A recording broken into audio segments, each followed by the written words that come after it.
su asistencia aquí, luego en esta segunda sesión que vamos a comenzar enseguida y de forma puntual.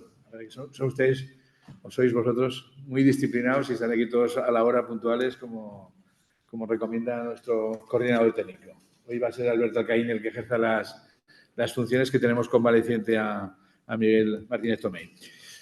Bueno, pues continuamos, como digo, con las sesiones. Ya les aviso que hoy es el último día de esta serie, que tenemos el coloquio aquí, y el día 7 de marzo lo tendremos ya en el Salón de Actos del Palacio Provincial, de la Diputación Provincial.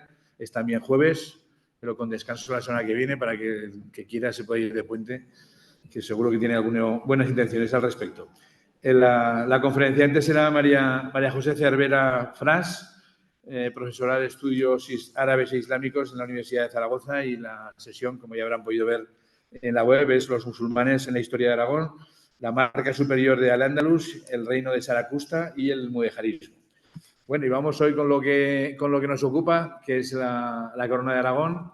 Sé que algunos de ustedes o unos cuantos han estado siguiendo estos días el ciclo que impartió José Luis Corral en la Caja Rural de Jalón, así que tenemos una visión seguramente parecida, pero seguramente también complementaria o con algún rasgo diferencial interesante. Y el autor, que se incardina también en esta misma modalidad de grandes estudiosos, investigadores, profesores, pero que también son grandes divulgadores. Domingo Buesa Conde, que, como saben, pues nació en Sabiñánigo, aunque es hijo predilecto adoptivo de Jaca, o sea, que es de los dos sitios, a la Limón, así que allí no se da ese problema de los de Tauste y los de Gea, Alberto, allí no, en este caso comparten personaje. Bueno, como saben, pues es doctor en Historia, hizo una tesis precisamente sobre el urbanismo de Zaragoza de 1868 a 1874. Es catedrático de Historia, ha sido catedrático de Historia en secundaria. Lo hemos postulado aquí como presidente de la Real Academia, lo hemos indicado, destacado, porque con su perfil tan abrumador y tan amplio no sabíamos qué hacer como presidente de la Real Academia de Nobles y Bellas Artes de San Luis, de la que es presidente del 2009, académico mucho antes. También es académico de la Academia de Bellas Artes de San Fernando, de la Real Academia de la Historia, de la Academia Matritense de Heráldica o en Heráldica y Genealogía. Bueno, como ven, una eminencia en todos los ámbitos. Bueno, de hecho, bromeaba con él diciéndole que Domingo es uno de estos eruditos decimonónicos, pero claro, los decimonónicos ya murieron todos.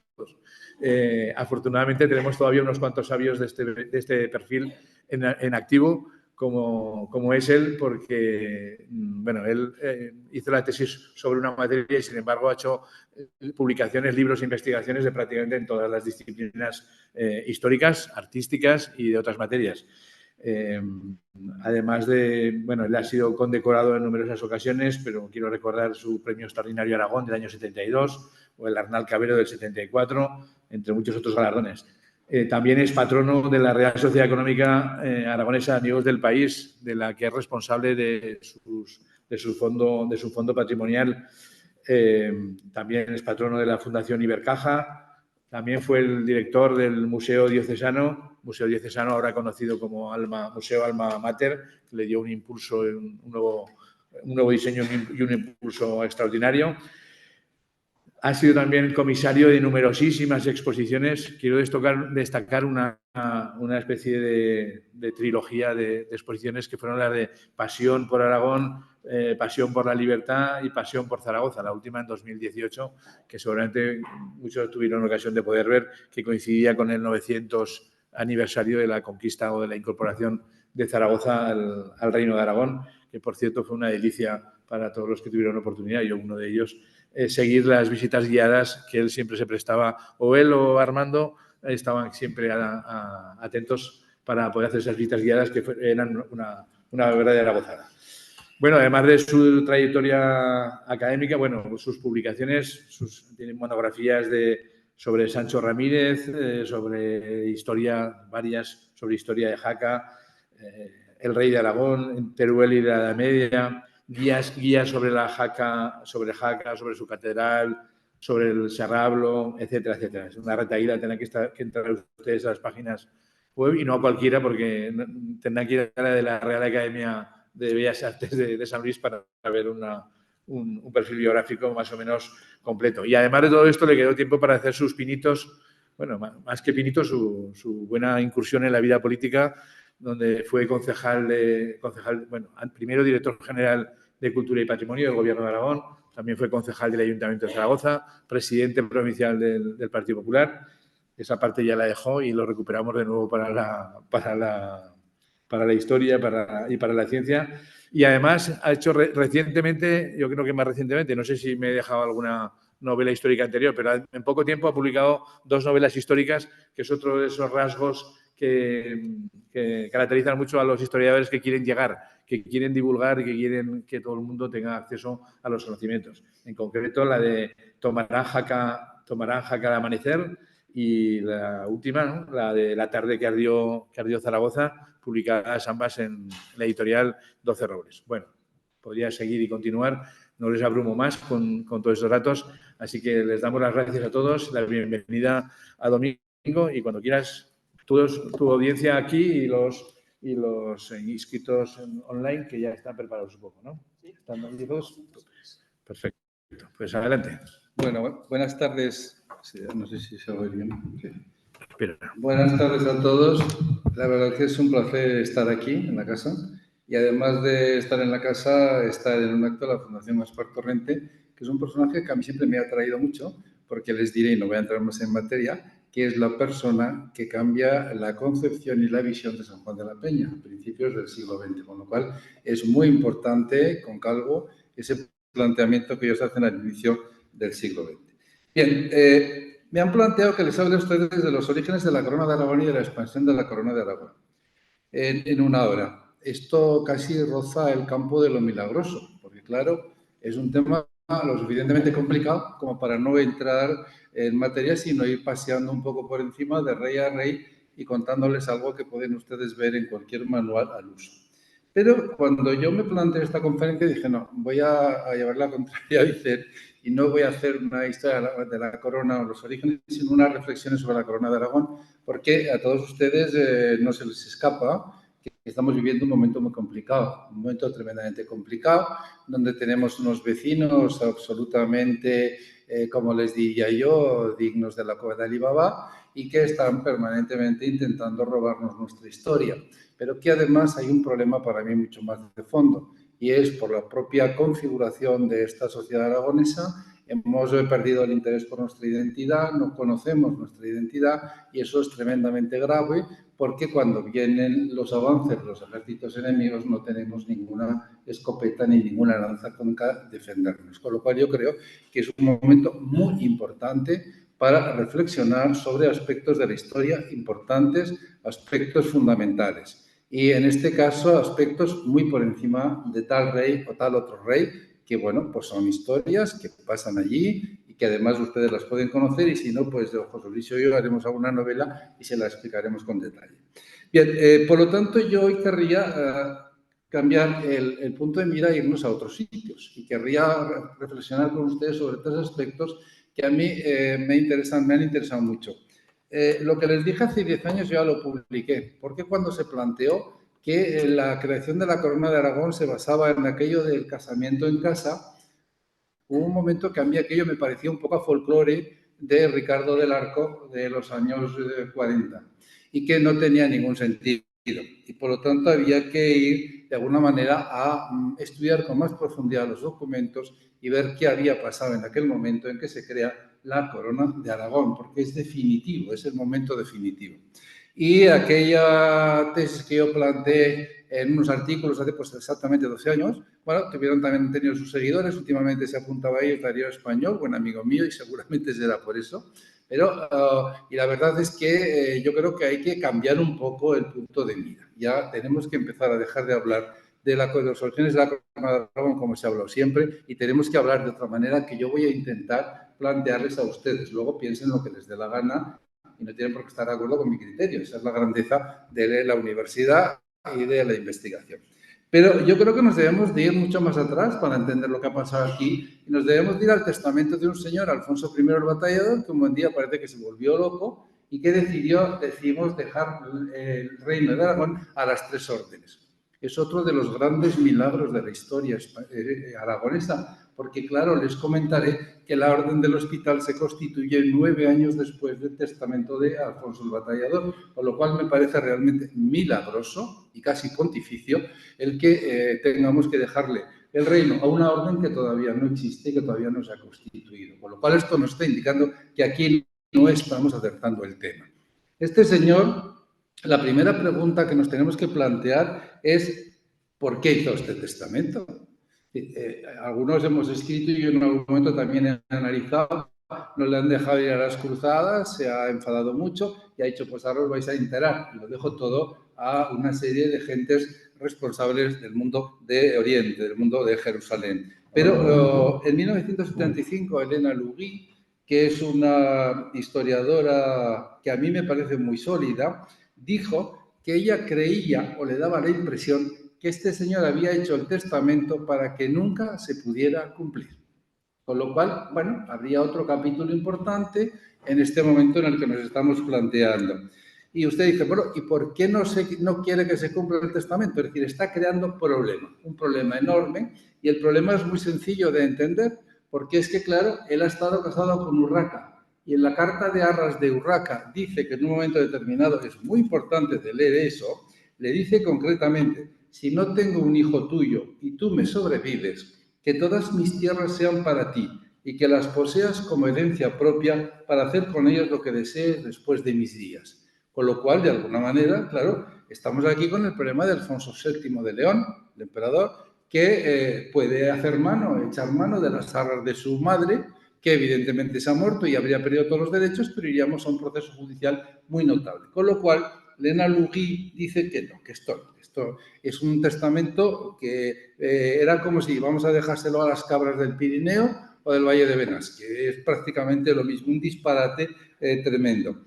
Y esto ya nos pone en la pista de preguntarnos realmente por qué este señor hace el testamento, es decir, por qué hace este testamento.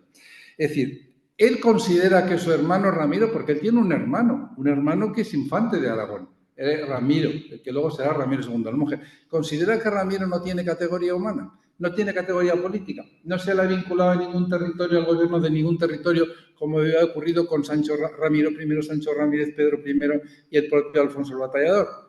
Pues podría ser, pero también a lo mejor este señor está diciendo en esa espiritualidad tan tremenda y a veces obsesiva que tienen nuestros primeros reyes, está diciendo, bueno, este hombre que es monje, ¿cómo lo caso? Si el concilio de Letrán ha ordenado taxativamente que caerá excomunión a aquellas personas que siendo del clero se casen. Estamos hablando de un concilio de Letrán que tiene lugar en 1123. Con lo cual, como ven ustedes, bueno, se abren muchas posibilidades y la última posibilidad que podemos plantearnos es, bueno, en realidad podría ser un plan para engañar a su hijastro, porque al fin y al cabo es su hijastro, Alfonso VII de León, que es hijo de su esposa Urraca y, por lo tanto, descendiente también de Sancho el Mayor. No olviden ustedes que este hombre no solamente es familia de Urraca, sino que también pertenece al mismo tronco de Sancho el Mayor. Por lo tanto, de alguna manera nos encontramos que el testamento nos pone en alerta de que las cosas no son como parecen en principio. Y además, cuando ya entramos en el testamento de Alfonso el Batallador, que lo tienen ustedes en pantalla en este momento en una copia del siglo XII, el testamento de Alfonso el Batallador es muy importante porque dice exactamente, así también para después de mi muerte dejo como heredero y sucesor mío al sepulcro del Señor, a una entidad, a un sitio, a una institución, y a aquellos que lo vigilan y custodian y allí mismo sirven a Dios, y al hospital de los pobres que está en Jerusalén y al templo del Señor con los caballeros que allí vigilan para defender el nombre de la cristiandad. Es que si ustedes se dan cuenta, no hay en ningún momento ninguna cesión a ninguna orden militar, no se ha cedido el reino a ninguna de las órdenes militares, se ha cedido al sepulcro del Señor, al hospital de los pobres, como están viendo en pantalla, y por lo tanto al templo del Señor también. Por lo tanto, no son 3 órdenes militares, ni muchísimo menos. Pero este testamento que yo les he puesto antes, en donde está explicado todo esto que les acabo de contar y ha traducido, nos lleva a otra reflexión que para mí me parece fundamental y que es la base de todo lo que va a ocurrir después. En la Edad Media, la potestas medieval, es decir, el poder, la autoridad, el gobierno, el mando, se divide en dos bloques. Lo que se llama el regnum, que es la propiedad de la tierra y el reino, y luego el imperium, que en algún momento se llamará principatum, que es la facultad de mandar sobre las gentes que viven en ese territorio. Es decir, una autoridad es la que tiene el territorio y otra autoridad solamente la que gestiona a las gentes que viven en ese territorio. Pero claro, los que tienen la gestión de las gentes pueden no tener la propiedad del reino y por lo tanto las cosas han cambiado. Yo no te he dado el reino, te he dado la gestión de los hombres y mujeres que componen el reino. Esto es muy importante que ustedes lo tengan claro y lo memoricen, que estamos hablando primero de un dominio de propiedad y en segundo lugar de una facultad jurídica de mandar, que son dos conceptos muy diferentes, que es lo que ocurre. Y en el testamento de Alfonso el Batallador se da con toda claridad. No da el reino, da la gestión del reino, que es muy diferente. Es decir, el dominio del reino, ¿dónde queda? No lo dice, lo deja. Es decir, es un testamento, como ven ustedes, tremendamente complejo y un testamento que nos va a seguir dando mucho que hablar en el tiempo. Con estas breves ideas que aparecen en este testamento, que no lo podemos obviar, porque cuando hablamos de la creación de la Corona de Aragón estamos hablando de prácticamente 4 años después de estas cuestiones, nos encontramos con un personaje que es Ramiro II el Monje, que llega al trono. Ramiro II el Monje, cuando su hermano desaparece y deja semejante testamento, los varones del reino no están de acuerdo con este testamento, porque en principio, pues hombre, los negocios de los varones del reino, digamos que iban bastante mal si esto acababa en manos de las órdenes nobiliarias, que no existen, es decir, de aquellas instituciones que están en Jerusalén. Bien. En este caso concreto, Ramiro II el Monje asume, porque hay una serie de varones que le apoyan, asume el gobierno, pero sobre todo lo asume porque hay una ciudad que es Jaca que decide fundamentalmente nombrarlo rey. Y este es el paso adelante. ¿Y por qué es importante que Jaca lo haga? ¿Y por qué puede hacerlo Jaca? Porque Jaca es la ciudad real, es la capital real de Aragón y desde tiempos de Sancho Ramírez ha tenido el título de ciudad real. Y siempre todos los elementos de la monarquía, del linaje de los Ramírez, se han celebrado en Jaca porque es la ciudad real, la ciudad del linaje. Entonces los de Jaca, que no se cortan un minuto en esta situación, deciden proclamar a Ramiro II rey de Aragón, como ustedes verán cuando vean el escudo de Jaca, que lo explica con todo detalle. Vosotros que me elegisteis en rey, que fuisteis los primeros en elegirme rey de Aragón, que les concedió el uso de ese lema parlante en el escudo. Bien, con estas cuestiones que ustedes les acabo de plantear, deben de pensar qué pasa en 1137 en agosto, cuando se producen las capitulaciones matrimoniales de Barbastro. Y esto es un tema que es ya el punto cero de toda la cuestión del origen, porque en estas capitulaciones de agosto de 1137 es cuando surge la Corona de Aragón. La pieza es más larga, luego la verán más completa, la tienen ustedes aquí. Aquí está la parte del propio testamento, luego hay un dúplice, como ocurre en casi toda la documentación.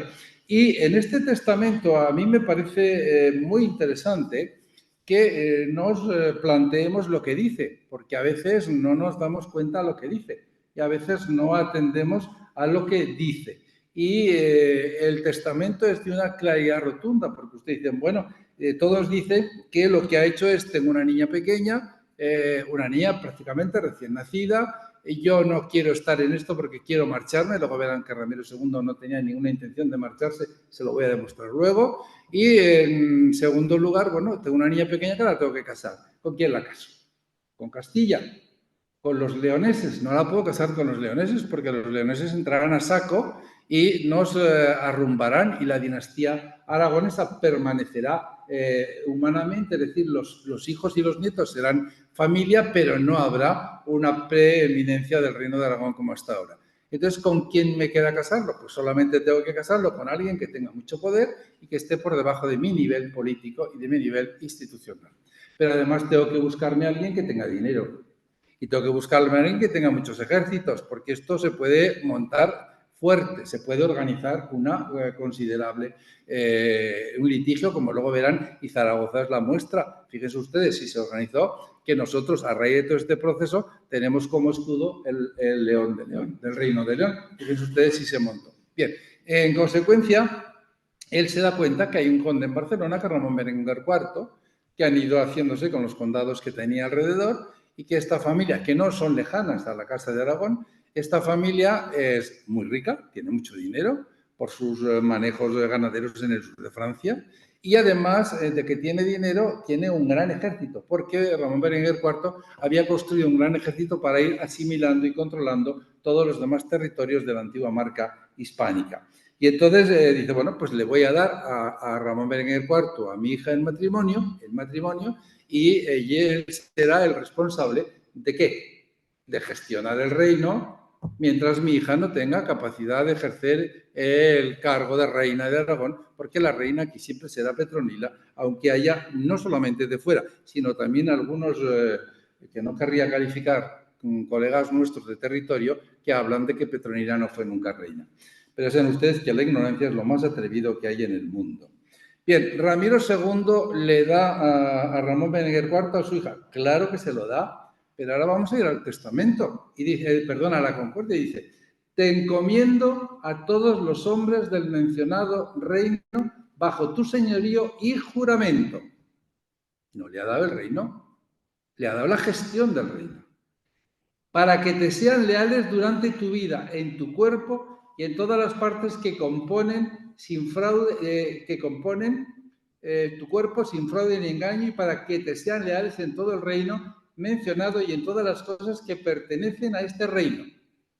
Y ahora viene, salvando la lealtad hacia mí y mi hija, que somos los que mandamos, los que tenemos el poder y los que ejercemos todas las cosas. Bien, piensen ustedes que él mismo dice, y esto lo hago a ti, Raimundo Conde y Marqués de Barcelona, para que si mi hija muere antes que yo, mientras tú sobrevivas, tengas la donación del mencionado reino libre e inmutable, sin ningún impedimento después de mi muerte. ¿Cuándo le da el reino?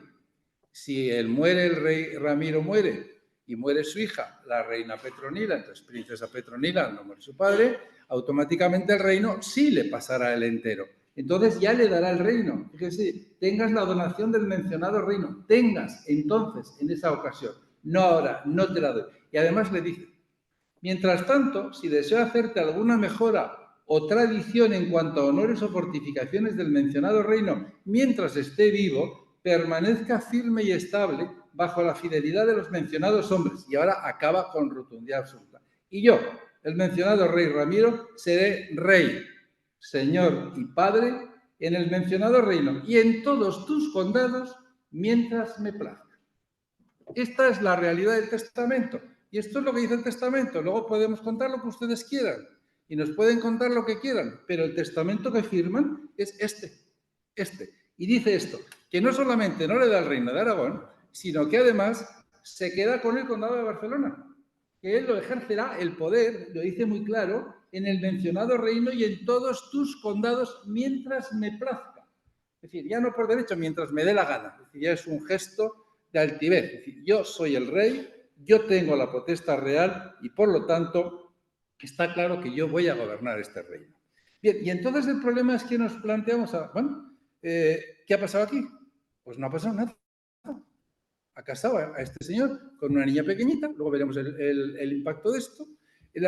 Hay que esperar a que la niña tenga edad mayor para reconocer la mayoría y por lo tanto que pueda casarla y tener un hijo, que es la solución, porque ese va a ser el heredero de estos reinos y de tus condados, y mientras tanto yo soy el rey y tú eres un conde, y por lo tanto mi jurisdicción está por encima de la tuya. Bien, entonces ahora te dejo y me voy a San Pedro el Viejo de Huesca, que me lo acabo de arreglar, que me he hecho un claustro magnífico y voy a vivir fenomenal. Sí, pero viendo, no se va a Roda, se queda en Huesca, en la capital, viendo lo que está pasando. y controlando absolutamente todo hasta que muere Ramiro II el monje. Bien, y claro, está claro que él, Ramiro, firma todos los documentos que tenemos de esta época, los firma por la gracia de Dios, rey de Aragón. Con lo cual no queda claro, absolutamente claro, que en ningún momento ha transmitido lo que podría ser una cesión de derechos reales. Y piensen ustedes que todo esto nos lleva a reflexionar en un tercer nivel. En un momento determinado, estando Ramiro II el monje en San Pedro el Viejo, tiene una reunión, llama a reunión al conde Ramón Berenguer IV y le dice que para normalizar la situación deberá hacerse vasallo suyo. Con lo cual es un paso más en esto marcar el criterio y la autoridad. Y esta concepción de vasallo le dice además que deberá ser vasallo de boca y manos, que es el rango más rotundo en el feudalismo europeo. Y el documento lo tenemos, es decir, es que esto no hablamos en serio, esto es un documento del Archivo Histórico Nacional del bloque del clero de Monte Aragón, la carpeta 623 y el número 13. Si el documento existe, es un documento original. Y este documento dice, te comprometes, le dice Ramiro a Berenguer, te comprometes conmigo con la palabra de verdad y pones tus manos entre las mías, porque la finalidad es que durante toda mi vida me tengas como Padre y Señor. Es decir, no deja una, continuamente está marcando cuál es el criterio y cuál es la clave para entender esta situación. Luego, si ustedes se dan cuenta, volvemos a lo mismo. Volvemos al testamento de Alfonso el Batallador. Una cosa es la propiedad del reino, que la ejerce el rey, que es Ramiro II, y otra es la propiedad jurisdiccional de gobernar a las gentes, hombres y mujeres del reino, que la ejerce Ramón Berenguer IV, conde de Barcelona. Bien, y claro, decir, bueno, Ramón Berenguer IV, ¿esto cómo lo ve? Pues lo ve con absoluta normalidad. Y les voy a demostrar por qué lo ve con absoluta normalidad. Porque durante toda su historia, absolutamente durante toda su historia, este señor y estos señores han estado haciendo lo mismo. Ramón Berenguer III, que es su padre, el padre Ramón Berenguer IV, suegro de la reina Petronila, recibe del conde Bernard de Besalú la honor de sus posesiones, dejándole la posibilidad de gobernar el reino. Pero no solamente ocurre esto con Besalú, que yo me quedo con la jurisdicción y tú te quedas con la propiedad, sino que aparece en Ripoll, en Fonollés, en Pedapartús. Es decir, que de alguna manera hasta el conde de Cerdeña Bernat Guillén I, en 1111, tiene un proceso similar a esta cuestión. Luego, los catalanes no les parece nada raro, en absoluto, ni a la Casa de Barcelona, no les parece raro que el rey sea siendo Ramiro y que él tenga la jurisdicción, porque además, eso ustedes me van a entender rápidamente, quien gana aquí más dinero es el que tiene la jurisdicción, es el que cobra todos los impuestos, cobra todas las rentas, dispone todo, ordena todo, ese es el negocio, es decir, estar de segundo pero con un negocio sólido, como tiene en este caso Ramón Berenguer IV, al cual, como ya saben ustedes, y no les descubro nada, le interesaba mucho el dinero, muchísimo. Era un hombre tremendamente inclinado a la riqueza. Bien, toda la documentación gráfica la tenemos así. Miren ustedes, por ejemplo, el matrimonio real de estos señores, una copia de Andrés Duzanqui, que está hecha a partir del Ariosto de 1586, saben ustedes, la copia que se hace para la Diputación, y ahí están en el Museo del Prado ahora, y tienen ustedes a la reina, se la he ampliado. A la reina la ven ustedes con la vara del Imperium, tiene el Imperium en la mano. El otro tiene una vara simplemente como pueden tener los alcaldes Justicias del Valle o quien quiera en aquel Aragón. Y vean ustedes el tocado, ella lleva corona, ella es la reina. Y vean ustedes a él sencillamente lleva una gorra de marqués, porque es en este momento el hombre que controla prácticamente la marca. Pero si esto todavía no nos lo creemos, nos vamos a los testamentos de Petronila. Petronila hace el primer testamento en 1152, un testamento que él hace cuando está en la cama pariendo. Y se hace justamente el testamento en ese momento, es decir, cuando ella está yaciendo, y es muy bonito, dice, yaciendo y laborando en el parto. Y entonces ella dice que declara al niño que desde mi útero, queriéndolo Dios, ha de seguir todo el reino aragonés, con todos los condados, los del otro, que ya han pasado a Ramiro, y obispados y abadías, y con todas las cosas pertenecientes al reino, como el rey Alfonso mejor siempre tuvo y hubo a condición de que mi señor marido y marido mío, Ramón Conde de Barcelona, tenga, haya y posea íntegramente y poderosamente y dominación todo el predicho reino con toda su honor, que es el gobierno, que es el nombre que se refiere en Aragón al gobierno, la honor pertinente durante todo el tiempo de su vida. Es decir, que el propio testamento de la reina Petronila en 1152 es de una claridad absoluta. Pero en Poblet, por ejemplo, esto ustedes lo cuentan ahora un catalán y pónganse armadura. En Poblet, por ejemplo, el manuscrito de Poblet del siglo XIV de los reyes de Aragón, de la serie llamada Los Reyes de Aragón, que además se llama así, curiosamente, vean ustedes a Ramiro II. Ahí tienen ustedes a Ramiro con el mundus, con la vara del imperio y con la corona. Vean ustedes a Alfonso Rey con el mundus, la vara del imperio y la corona. Es lo mismo. Es decir, el abuelo y el nieto son reyes de Aragón. Nunca habrán visto hasta este momento al conde Berenguer, a Ramón Berenguer, colocado con esta estructura. Bien, pero es que además, vayan ustedes por donde quieran, testamento de 1164 de la reina Petronila. Ya en este no está pariendo, ya es mayor. Bueno, entonces, ¿qué hace? Pues abdica en su hijo Alfonso, que le llama Regi Aragonensi et Comiti Barcinonensi, es decir, rey de Aragón y conde de Barcelona. Es decir, que ella misma, como reina de Aragón y condesa de Barcelona, ella misma, está transmitiendo a su hijo en 1164 los derechos a este reino. Bien, como ven ustedes, las cosas están bastante claras si nosotros vamos a la documentación. Y esto además está visto en lo que quieran. Vamos al pergamino de Poblet, por ejemplo, que va con todas las miniaturas de los reyes. Ahí lo tienen, miren. Arriba tienen a Ramón Berenguer, conde, y a Petronila, reina. Petronila lleva los tres elementos que significan el poder. El mundus, la tierra, el imperium, la jurisdicción, y la corona. Y el que lleva el mundus porque gobierna a los señores que están aquí, y que lleva en la otra mano el anillo de boda. Es que a veces también verán ustedes que algún erudito de estos dice que lleva ahí un símbolo del poder. Bueno, sí, si se entiende el símbolo del poder, el anillo de boda, pues lo aceptaremos, pero si no, evidentemente no.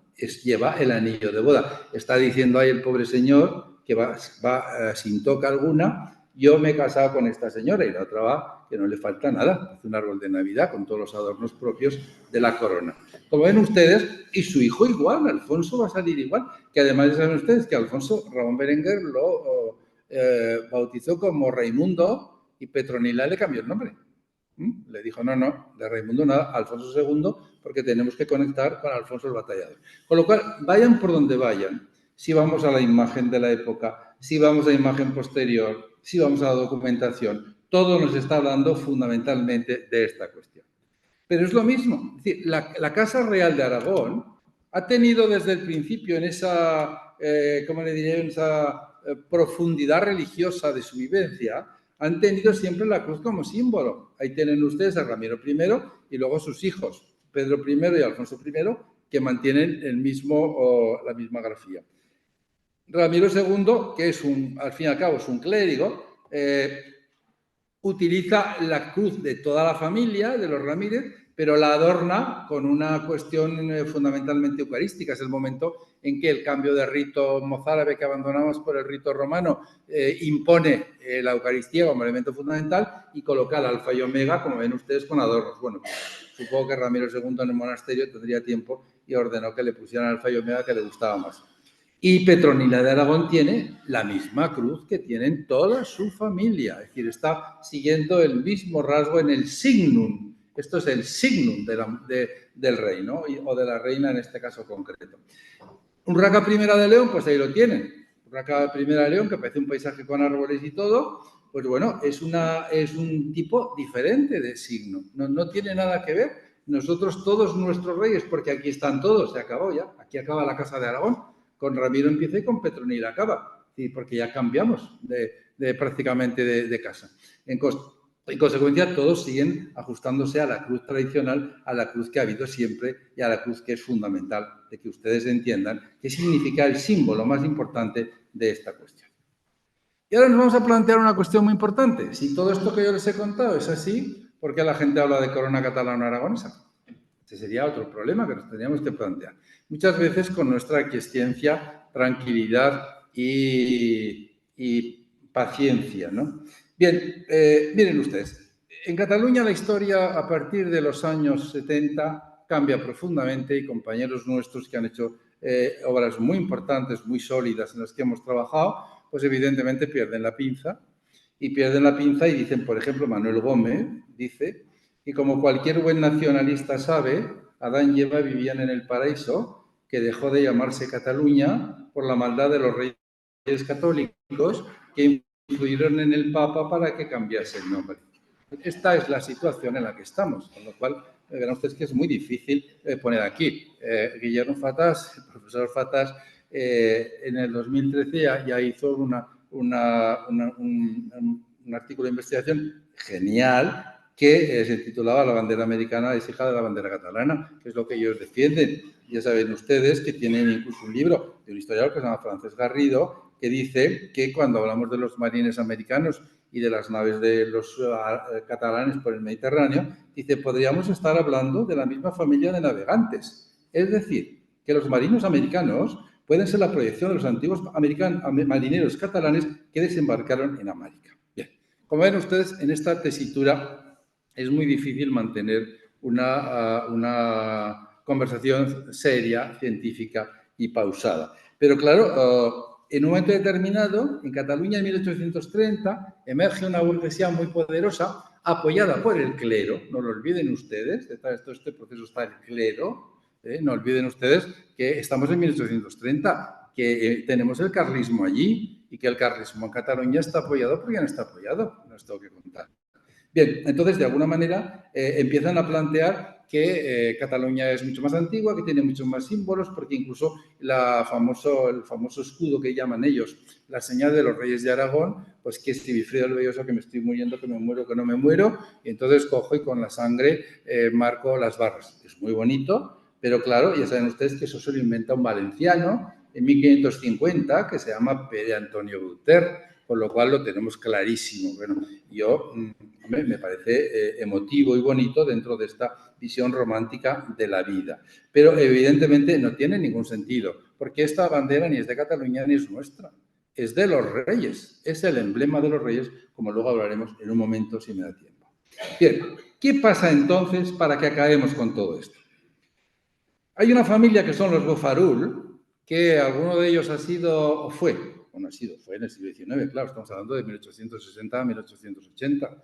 Fue director del Archivo de la Corona de Aragón, en Barcelona, y que tuvo pues aquella felicidad de esto no me gusta, lo rompo, esto va en contra de mi tesis, lo corto con una cuchilla, y bueno, pues hay documentación en Barcelona realmente dañada.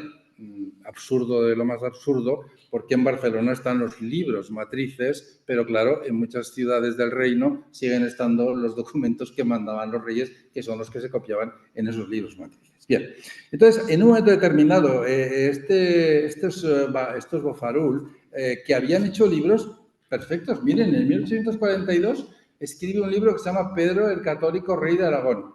En 1848 hace la historia del rey de Aragón, don Jaime I el Conquistador, y nadie sabe, nadie intuye que esto va a dar un giro fundamental y que nos vamos a ir a hablar de este aspecto. ¿Qué pasa aquí? Bueno, pues pasa algo muy sencillo, y es que la burguesía catalana decide hacia los años 36-37 que es muy importante que el protagonismo de este acontecimiento, porque ellos son conscientes, ellos saben latín, y han leído el documento que les he leído, y han leído lo mismo que les he leído a ustedes, y saben lo que ustedes y yo acabamos de hablar. Entonces dicen, no, lo importante es que por encima de todas estas pruebas giremos la vista y potenciemos a los condes de Cataluña. Y este es el momento en el que por propia la burguesía, y evidentemente apoyada por la Iglesia catalana, que se sube enseguida los obispos de Gerona, de Ripoll, el obispo de Vic, es un auténtico beligerante, es un guerrero de esta causa. Bien, pues todas estas gentes deciden que no, hay que dar protagonismo a los condes catalanes. Y este Próspero de Bofarull entonces decide, bueno, pues vamos a trabajar en ello. Y Antonio de Bofarull, en 1872, para completar todo esto, dice que publica un libro al que titula, al que le he leído antes, que tenía un libro que se llama Pedro de Aragón, Pedro el Católico, rey de Aragón, dice: la Confederación Catalano-Aragonesa, realizada en el periodo más notable del gobierno soberano del conde de Barcelona, Ramón Berenguer IV, estudio histórico, crítico y documentado, en 1872. Este es el momento en que se inicia a hablar de la corona catalana-aragonesa, porque si se han dado cuenta, ahora aquí el problema es que la clave de todo es el conde de Barcelona, y que además ahora nos van a plantear que sí, lo que queramos, que los documentos dicen lo que dicen, que ya lo sabemos, pero que quien tiene la idea de crear la confederación y de quien tiene la idea de crear la corona y quien tiene la idea de todo esto es el conde de Cataluña, que viene aquí en un momento determinado, ya no de Barcelona, pasado a ser ya en este momento, a finales del siglo XIX, hablan del conde de Cataluña y muy pronto le llaman príncipe, confundiendo el concepto jurídico de príncipe, que no tiene nada que ver con este asunto. Pero bueno, esto se pone en marcha en 1872. A finales del siglo XIX, principios del XX, en Barcelona se va a poner en marcha un proceso de renacimiento de lo catalán y esto va a ser fundamental. Se va a empezar a buscar los restos de los condes, se va a restaurar Ripoll, se van a empezar a trabajar todos estos aspectos para ir potenciando que los condes de Barcelona son las claves de todo. Y hay un personaje que es Jaime Vicens Vives, en 1952, que hace un libro que se llama Aproximación a la historia de España, y en la que dice, piensen ustedes lo que dice este señor: era muy escasa la viabilidad política de un Estado encajado en la depresión del Ebro. Castilla acechaba hacía tiempo la rica presa zaragozana, y al morir sin sucesión Alfonso el Batallador, el rey Alfonso VII planteó enseguida sus pretensiones. Esta actitud resultó contraproducente, pues echó a los aragoneses en brazos de los catalanes, con los cuales mantenían buenas relaciones fronterizas. En 1137, el conde Ramón Berenguer IV de Barcelona contrajo matrimonio con la infanta doña Petronila, hija de Ramiro II, y empuñó las riendas del poder en calidad de príncipe de Aragón, que es cuando aparece la denominación en la historiografía de príncipe de Aragón. Y dice, termina la frase: fue, pues, la decisión catalana la que contribuyó al nacimiento de la corona de Aragón, y no una supuesta tendencialidad aragonesa a ocupar la fachada marítima de su cuenca. Esto que dice Vicens Vives en 1952 a lo mejor no pasaría de más. Es importante porque está en un manual que estudian en todas las universidades de España, la aproximación a la historia de España. Pero la clave fundamental de esto es que el régimen de Franco lo apoya al 100%. Es decir, el régimen toma en ese momento como postura oficial que hay que hablar de la corona catalano-aragonesa, y en todos los discursos oficiales se habla de la corona catalano-aragonesa, siguiendo las líneas de don Jaime Vicens Vives, que es un hombre evidentemente muy importante en la historiografía del momento, pero claro, está claro que las cosas han cambiado fundamentalmente y que ahora el poder político está apoyando claramente el marcar esa preeminencia de lo catalán sobre lo aragonés. Y en el 19 ya esto se había transcrito. Si ustedes ven, por ejemplo, la estampa de Lorenzale, que es un pintor barcelonés que vive produce en los últimos años del siglo XIX, hace esponsales de Ramón, fíjense, esponsales de Ramón Berenguer IV, ha pasado a primer término, y Peronela, no se explica nada más. Esta es una chica que pasaba por aquí, la hemos casado, en Barbastro. Pero observen ustedes una cosa: Ramiro II, que está anciano, con larga barba, que sabemos que no llevaba, está acompañado de Inés, la madre, que se fue nada más parir y que no tuvo ninguna referencia. La niña la tiene ustedes ahí derecha, una especie de estrado Hermes clásico. Y el conde, observen que va con corona real.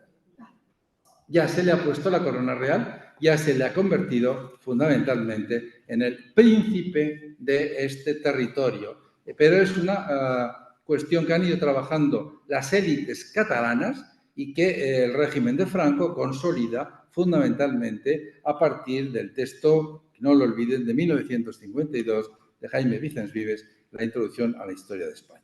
Bien,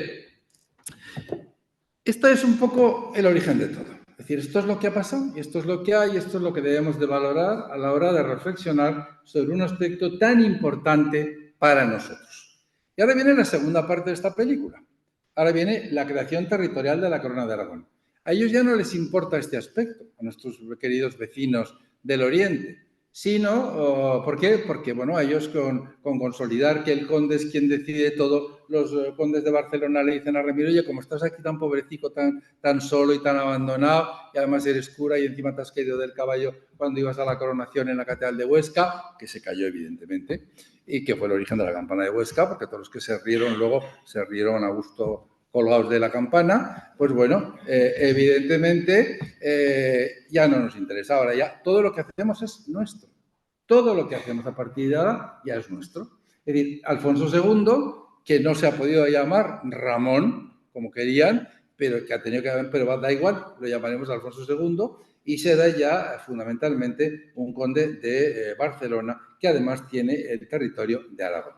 Y a partir de ahí ellos diseñan una gran expansión por el Mediterráneo, que es la creación de lo que podríamos llamar el Imperio de Aragón en el Mediterráneo, porque en realidad funciona como tal. Es cierto y debemos de reconocer, porque los historiadores nunca debemos de apartarnos de la verdad, es cierto que los nobles de Aragón vivían muy bien con las vacas, las ovejas, los campos y todas las tierras arriba, en el valle, en los valles, que la nobleza aragonesa no participó profundamente en lo que es la expansión, no les llamaba. Mientras que, claro, las élites catalanas que se van a generar están en la costa, están acostumbrados a montarse en una barca y marcharse al mar, con lo cual esa gente que tiene otra mentalidad y otra concepción del mundo, sí que van a salir al Mediterráneo y que parte de esta expansión se produce evidentemente por esta gente. También hay que reconocerlo, pero también está claro que en todas las operaciones participa Aragón, porque el que la nobleza no haya participado no significa que ciudades como Jaca, que aportan prácticamente la mitad del contingente para conquistar Valencia, de tal manera que luego en Valencia hay un reino que se llama Jaca, o por ejemplo Teruel, que participa, o el propio Monzón, o el propio Zaragoza, o la propia Huesca, van participando a las ciudades y la burguesía de las ciudades. ¿Por qué? Porque la burguesía de nuestras ciudades es una burguesía que come del mercado y del comercio y les interesa un aspecto comercial como es este. Evidentemente, como ven ustedes, fuimos impresionantes. Es decir, no dejamos punta sin dominar, es decir, en todo el Mediterráneo. Y además es un dominio muy, muy ordenado y muy concreto el que se construye.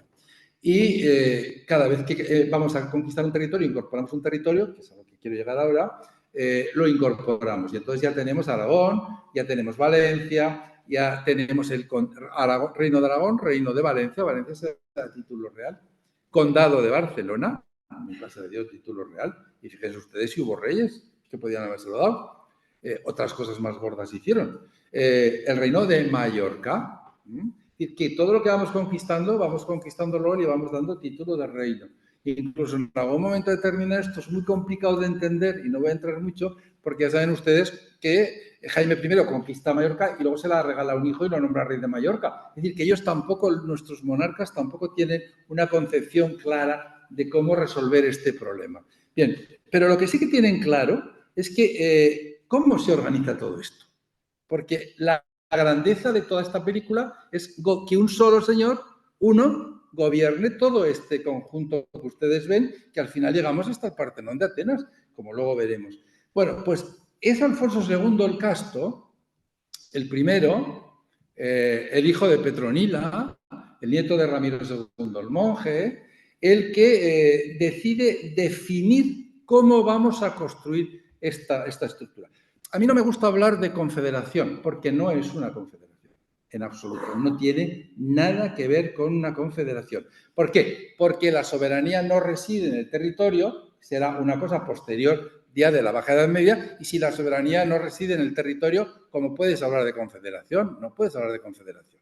Por lo tanto, no me gusta utilizar ese término. Creo que es un problema de soberanía del rey. Y entonces, ¿cómo organiza el rey? Pues algo muy sencillo. La clave de todo el edificio político de la Corona de Aragón es el monarca. El monarca. Él es el edificio. Él. Y por eso va absolutamente desde los pies a la cabeza señalizado como tal. Ahí lo tienen ustedes, la representación heráldica ecuestre, que no es una representación ni catalana ni aragonesa, que es una representación de Gante, saben ustedes, del desfile del armorial ecuestre del Toisón de Oro de mediados del siglo XV. Bien, este rey, ven ustedes, va con todos los atributos nuestros, se le incorpora un elemento muy potente que es encima de la corona, la cimera, con el dragón, símbolo de Aragón, Luego habrá autores que jugarán con dragón de Aragón y lo que ustedes quieran, hasta es posible que tengan razón, pero el hecho es que la cimera nace fundamentalmente como un símbolo de la autoridad. Es decir, el dragón es el hombre, el ser más poderoso en el mundo medieval al que todo el mundo le tiene miedo, y el rey lo lleva aquí, la cabeza, encima de la corona. Bien, por lo tanto, es una monarquía, de alguna manera, que está configurada en el rey, que la unión reside en el rey y que el rey se ayuda ¿de quién? De los nobles que tienen los diferentes territorios. Con lo cual, habremos que abrir una parte que serán las Cortes. Porque, claro, yo no puedo gobernar con gente de Zaragoza, ni Valencia, ni Mallorca, ni Sicilia. Tendré que gobernar Zaragoza con gentes de Zaragoza, Mallorca con gentes de Mallorca y Sicilia con gentes de Sicilia, porque si no el edificio se me hundirá.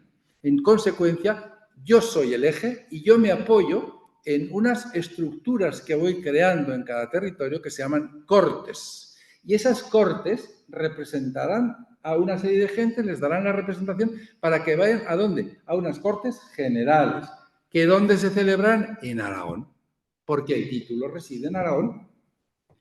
Zaragoza, Monzón, Tarazona, ciudades de Aragón son las que centran el aspecto fundamental de esto. Luego, piensen ustedes que la estabilidad de toda la estructura política es el rey. Luego, es muy importante la sucesión. Es tremendamente importante la sucesión. Aquí entendemos el compromiso de Caspe. No es cuestión de buscar otro más para ponerlo aquí, como ocurre con Amadeo I de Saboya. Antes, pues no. Es que estamos buscando el eje del aparato. Todo el eje que respira de alguna manera el territorio. Bien, este aspecto se complementa con un segundo elemento, que es la coronación. Si es un rey hay que coronarlo. Y Pedro II, que era, bueno, Pedro II es un hombre muy echado para adelante. Así nos fue. Y este señor se marchó a Roma a que lo coronara el Papa, y el Papa lo coronó, Inocencio III, bueno, previo pago, como ustedes comprenderán, dio una generosa dádiva a tono con el acto de la coronación. Bien, y además, después de coronarlo, se empieza a discutir sobre, hombre, es que cada vez que vamos a coronar a uno, llevarlo a Roma es muy complicado. Entonces, como nos portamos bien con el papado, se concede una bula el 6 de junio de 1205 por la que los monarcas serán coronados en la sede de Zaragoza, que se convierte en la sede del poder institucional del reino. Esto es tremendamente importante. Bueno, Pedro II, les digo que es el señor que no quería acostarse con su mujer, con la pobre María de Montpellier, saben ustedes, y entonces, bueno, pues lo tuvieron que engañar para concebir, lo metieron diciendo que era un amante que le gustaba mucho y que había pedido estar a oscuras, y a los 9 meses de estar con la reina sin quererlo, nació el hijo, que evidentemente no es ningún rey de segundas, sino que es Jaime I el Conquistador. Bien, Jaime I el Conquistador ya está coronado, está toda la institución creada, las cortes están en marcha, ya está de alguna manera solventado el edificio institucional. Entonces él se da cuenta que hemos llegado abajo, que no podemos ir más abajo de Murcia, porque entramos en colisión con Castilla y eso no se puede hacer. Que ya no tenemos tierras por donde avanzar. Y entonces potencia lo que es la marcha al Mediterráneo. Y claro, de Valencia, evidentemente, tienen ustedes las Baleares a un tiro de piedra, con lo cual conquista Mallorca en 1229, aunque ya les digo que luego se lo deja a su hijo Jaime, es decir, que es una cosa absolutamente increíble. Y aquí, además, este rey es uno de los que genera las mayores leyendas. La leyenda de la cimera del dragón es de él, que sí que estaba malo y cuando pasó por no sé qué pueblo de Teruel le dieron sopas de ajo y se puso muy bueno. Y tenemos todas las leyendas que ustedes quieran en el caso concreto de este buen señor. Pero Jaime I, que es un hombre inteligente, se da cuenta que esta estructura de la corona tiene un problema. Y es que no está claro cuál es el límite entre el reino de Aragón y el condado de Barcelona, porque nunca ha preocupado. Sí que sabemos cuál es el límite con el reino de Valencia. Cuando acabamos el reino nuestro, saltamos a conquistar Valencia y aquí había llegado la frontera y punto. Pero en Aragón no había habido un límite claro. Y entonces Jaime I se preocupa muchísimo en dejar cerrado este asunto, en poner los límites de Cataluña y Aragón. Y los límites de Cataluña los lleva hasta el Cinca y luego los límites de Aragón los lleva desde el Cinca hasta Ariza, pone el territorio. Es el famoso ámbito de la clamor de Almazán, que ustedes habrán visto muchas veces, de la clamor de... Este problema está detrás con otro problema muy importante que no puedo tocar, pero que no quiero dejar de que ustedes lo sepan. La ciudad de Lérida le manda un memorial al rey diciéndole que ellos no quieren pertenecer al condado de Barcelona, que nunca han sido de Barcelona, que siempre han estado dependientes de la sede de Barbastro y de la sede de Roda y que en consecuencia ellos tienen, igual que el obispo es aragonés, ellos tienen que depender de Aragón y que quieren pagar los impuestos en Aragón. Y hubo más que problemas con la estructura catalana, pero bueno, que lo sepan y es un tema muy interesante para hablar. Y si quieren darle un disgusto a algún amigo que tengan leridano, pues tienen ustedes el dato puesto en la mesa. Pedro III dice, bueno, Baleares sí es importante, pero el problema es que no controlamos los barcos. No controlamos los barcos. ¿De quién? De quien tiene dinero en este momento, Venecia. No estamos controlando las redes de Venecia. Y claro, las redes de Venecia que tienen conexión con Túnez, tenemos que, de alguna manera, mantenerlas a raya. Y entonces Pedro III salta y se va a Sicilia. Es el avance hacia Sicilia. Es muy importante el ámbito de este hombre, porque además saben ustedes que Pedro III tiene un gran problema, y es que Pedro III se enfrentó con Francia, el papado apoyaba a Francia, y los papas, que eran muy operativos en este momento, para quitarle todo poder, después que habíamos derrotado al ejército francés, excomulgaron al rey. Pedro III fue excomulgado y en consecuencia nadie tenía obligación de obedecerle, lo cual era un tema bastante importante. Martín V, concretamente. Es el inicio del enfrentamiento de la corona de Aragón con Francia, que luego seguirá creciendo y con Fernando el Católico llegará a extremos que ya saben ustedes y conocen muy bien. Pero a mí me gustaría en este capítulo, en este personaje, incorporar una de las últimas cuestiones que les voy a plantear. Este es Pedro III. Se sacó saben que estamos trabajando en las tumbas de los reyes y en los restos de los reyes, y en la medida en que el presupuesto pues permite, vamos reconstruyendo las caras. Este es Pedro III. Su mujer, por cierto, nos salió pintada como un coche, como diría mi hija, como un coche, totalmente pintada, con lo cual nos demuestra que utilizaba mucho estos aspectos. Y él también tiene restos de pintura debajo de los ojos. Se conoce que el hombre tenía ojeras y se las quitaron con pintura. Este es Pedro III. Y esta es una mujer muy importante, que es Santa Isabel de Portugal. Que es, ya saben ustedes que esto es tan curioso como que nosotros hablamos de Santa Isabel de Portugal y los portugueses hablan de Santa Isabel de Aragón, porque somos así, en esta tierra somos así, que vamos a ver. Entonces, esta es infanta de Aragón, es hija del rey de Aragón y la pongo porque me interesa un dato que les voy a plantear. Otra cuestión complicada.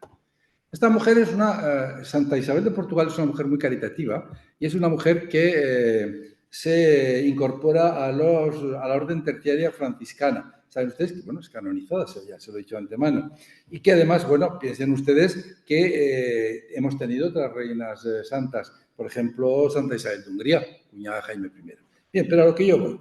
En la corte de este hombre, de Pedro III, que hace este salto brutal y llegar a Sicilia, nosotros nos tenemos que preguntar, ¿quién le dice a Pedro III, o es suya la idea, que hay que ir a Sicilia? ¿Quién le dice a Pedro III que la clave de controlar el Mediterráneo es controlar las naves de la señoría de Venecia? Bueno, Pues se lo dice las mujeres de la corte, porque aquí entramos en un capítulo muy importante que a mí me parece muy interesante. Las mujeres de la corte aragonesa, entre las cuales, al fin y al cabo, está Santa Isabel de Portugal, pero su madre, su abuela, sus tías, bien, todas ellas están participando de una enorme pasión por los franciscanos. Es la entrada en la corte aragonesa de los franciscanos que se convierten fundamentalmente en los padres espirituales, en los padres de todo lo que puedan ustedes imaginarse de la corte aragonesa. Y hay una tesis que a mí me parece impresionante, que es de Paolo Evangelisti, que la presentó en la Universidad de Gerona, Gerardo Boto, que se titula concretamente, él habla los franciscanos y la construcción de un lenguaje económico y político. Bien. Esto nos pone en la pista, y tiene razón, que toda esta gente, es decir, en el entorno de Santa Isabel de Portugal, de su padre Pedro III, de sus antecesores Jaime I, etcétera, estos franciscanos, frailes franciscanos, ¿qué es lo que hacen? Bien, estos tenían una concepción muy clara, los franciscanos, ustedes si recuerdan la famosa película, que no la voy a mencionar, pero ya pueden saber a cuál me refiero. Los franciscanos plantean un debate importante, y en el debate con los dominicos son más que, como no me hagas caso, te verás conmigo, ¿no? Abajo, en el sótano. Ya, los franciscanos son gente mucho más civilizada, mucho más intelectual, y tienen una idea muy clara de que es fundamental que se impongan unos ideales éticos en el buen gobierno. Y que el buen gobierno, con esos ideales éticos, debe de construir una buena y sólida economía para evitar que los reinos se hundan, para que las estructuras políticas se vengan abajo. Y claro, esta gente es la que va a instigar toda como les diría yo, la mentalidad mercantil de las ciudades italianas. Esta gente, los franciscanos, son los que van a poner en marcha toda la utilidad mercantil de las ciudades, por ejemplo, de las ferias francesas, la Champaña, y en la corte aragonesa son los que inspiran la necesidad de que hay que salir al mar para controlar un buen comercio, porque ese comercio es el que nos va a llevar fundamentalmente la riqueza. Y este Pedro III, que ya ha puesto en marcha este proceso, que para mí es un proceso extraordinario y realmente importantísimo, es el hombre que ya empieza a jugar con mucha solidez. Tiene la economía solucionada, tiene un buen cartel exterior, las naves aragonesas en el Mediterráneo van con mucha soltura, los de las piratas musulmanes ya no se atreven a asaltarnos, porque pirata que asalta en nave que te has perdido, pues lógicamente es un hombre poderoso. Los reinos están sólidos, las cortes están funcionando, ya hemos puesto una justicia en marcha para que en el siglo XIII, para que las cosas que afecten y que creen malestar se resuelvan con mayor rapidez, y entonces ya entra en gestos, en el capítulo de los gestos. Por eso ustedes que en la política primero van las acciones y luego los gestos. Bien, y un gesto clarísimo es la coronación. La coronación se celebra en la sede de Zaragoza. Claro que sí que se celebra en la sede de Zaragoza, porque así lo ha dispuesto el Papa. Y porque además es la catedral primada de la ciudad en donde reside el aparato institucional del reino. Bien. El arzobispo de Tarragona, porque Zaragoza tiene obispo en ese momento, hasta 1318, tiene obispo, pero el arzobispo de Tarragona viene a Zaragoza y corona al Papa, corona al rey de Aragón. Pero Pedro III, cuando va a coronarle, le coge la corona y se la coloca él. Con lo cual, estamos cerrando ese proceso que les he enseñado con Alfonso II de yo soy la autoridad, yo soy la estructura y el reino soy yo. Es algo que Luis XIV luego planteará a nivel europeo en Francia con otra concepción ya mucho más barroco y más racionalista, pero evidentemente está claro que Pedro III está actuando con una autoridad y él será quien se la coloque a la reina. El arzobispo estará sentadito con todos los honores, preeminencias y todo, pero estará allí. Hasta incluso cuando se cree el arzobispo de Zaragoza, que se crea para generar una mayor comodidad a la coronación. Bien, y a partir de aquí ya los reyes, y voy terminando, los reyes que se ponen en marcha, pues van a ir creando estos gestos. Por ejemplo, el siguiente es Alfonso III Liberal. Y Alfonso III Liberal que dice, bueno, ya hemos creado todo el aparato, y ahora, ¿cuál es mi comunicación con el súbdito? ¿Cómo hablo yo con el súbdito? Y entonces decide hacer unas ordenanzas para los oficios de la casa en 1286. Y dispone, fíjense ustedes, qué cosas más bonitas y tiernas. Habrá una agenda pública. Es la primera vez que la corona tiene una agenda pública. El rey tiene una agenda y va a recibir a sus súbditos. Los lunes oiría las demandas que hubiese. Los martes y los viernes a la mañana reunión con su consejo. Y todos los jueces oirán todos los días los pleitos presentados por mis súbditos. Es decir, que marca que un día a la semana, los lunes, el rey se sienta en el salón del trono, en el palacio, en el aula regia, y ahí puede ir todo el súbdito que quiera, cualquier súbdito de cualquier estado, a decirle lo que le dé la gana, porque es fundamental esta estructura. Bien, una vez que ya hemos consolidado la casa, nos sobran algunas estructuras de la casa. Por ejemplo, a lo largo de los tiempos, los catalanes han ido generando unos grupos que son los almogávares, que eran terribles, es decir, porque era prácticamente el mismo grito que viene Atila, vienen los almogávares. Entonces, esta gente, en un momento determinado, Jaime II, que es un nombre muy interesante, dice, bueno, vamos a sacarlos de aquí, porque esto está ya suficientemente construido, los súbditos ya están contentos, los recibo, soluciono las cosas. Piensen ustedes la importancia que tiene en el siglo XIII que estamos hablando, que cualquier súbdito de cualquier pueblo de la corona pueda ir el día que, un lunes que quiera, y colocarse delante del rey y decirle lo que quiera. Esto es de un rasgo, de una modernidad que ríanse ustedes de la monarquía inglesa. Y con este asunto, Jaime II se da cuenta que esto está tan perfecto y tan equilibrado que es mejor no romperlo.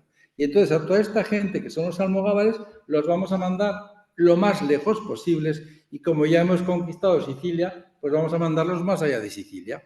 Y como resulta que en el mundo de Atenas y el mundo de todo el Peloponeso hay un problema político tremendo, pues vamos a mandarlos allí que se desfoguen y hagan lo que quieran. Y los mandamos allí. Están liderados por Roger de Flor, que hacen ustedes que lo asesinan, dicho sea de paso, y entonces se dedican a hacer saqueos y saquean concretamente, bueno, en el año 1311 saquean Atenas. La saquean al grito de Aragón, Aragón. Fíjense ustedes qué buen cartel de propaganda, ¿no?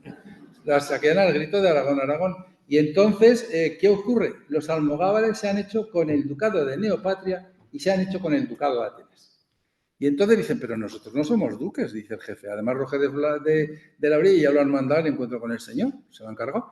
Entonces, nosotros no somos reyes. ¿A quién depende? ¿De quién dependemos? Teóricamente el rey de Aragón. Pues el rey de Aragón hay que avisarle que tiene el ducado de Neopatria y el ducado de Atenas.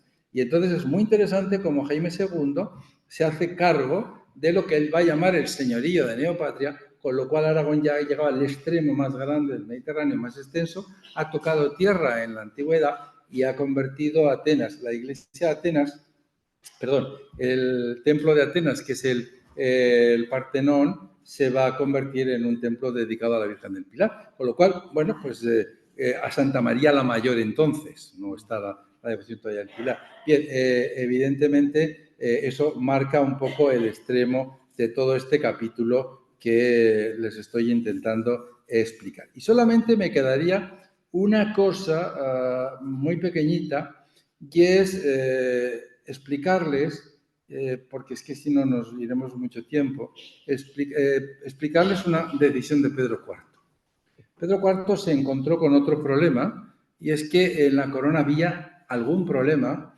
que decían algunos que por qué había que venir a Cortes a Zaragoza y que por qué había que coronar al rey en Zaragoza.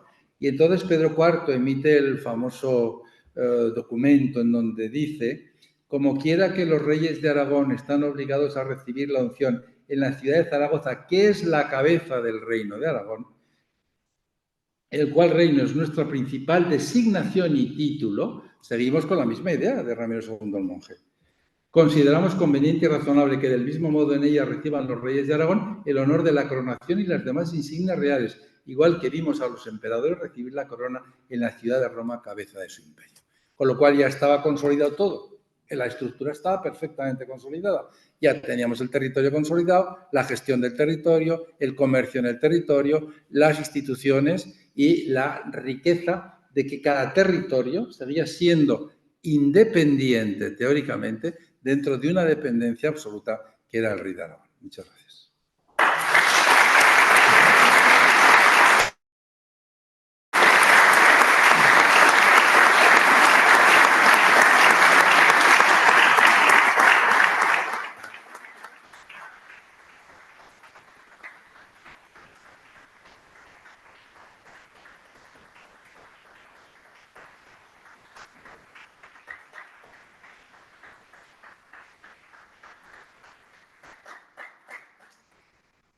Bueno, pues muchas gracias, Domingo, y muchas gracias por el esfuerzo de síntesis que nos has hecho en este último recorrido, que te agradecemos muy especialmente. Vamos a abrir turno pues para intervenciones, preguntas o aclaraciones.